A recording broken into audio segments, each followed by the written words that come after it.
Dissident, campaigner, vocal critic of the authorities in his homeland China and artist. Ai Weiwei was in London for an exhibition of his work on the day that Hong Kong's protests against Beijing reached new levels of tension. I asked him if he felt that a dangerous moment had been reached in the Hong Kong protests against the mainland. Yes, if we look at the history 30 years ago, and they used tanks to crash the very peaceful demonstration in Tiananmen Square in the center, major square. They don't have to do it, but they did it. And also the whole West is watching, and nothing happened to China, and China is still booming, and everybody wants to have business with China. And today they also think the same way. It's nothing changed.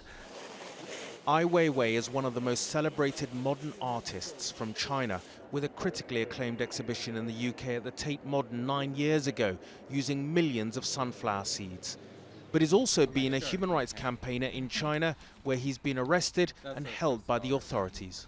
Do you think Britain has a particular responsibility as the former colonial power? I think Britain has so shy away from doing anything to offend China, and Britain has its own problems, and China is laughing about Britain and says whatever we had, the treaty is a useless paper, it's already over time.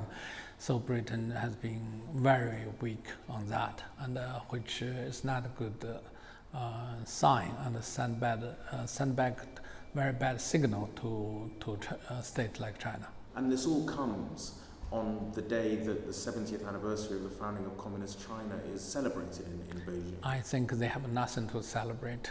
If they cannot meet the people's will, and they cannot even to try to discuss matters with the people, and just by crash them, what is glory for the 70 years? The longer they're in control, the worse the situation will become. Finally, are you optimistic that this will resolve itself peacefully?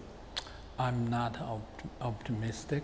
I think on both sides, Hong Kong students have rights to protect their freedom, but on the other hand, the Chinese communist or authoritarian society would not give up just one step.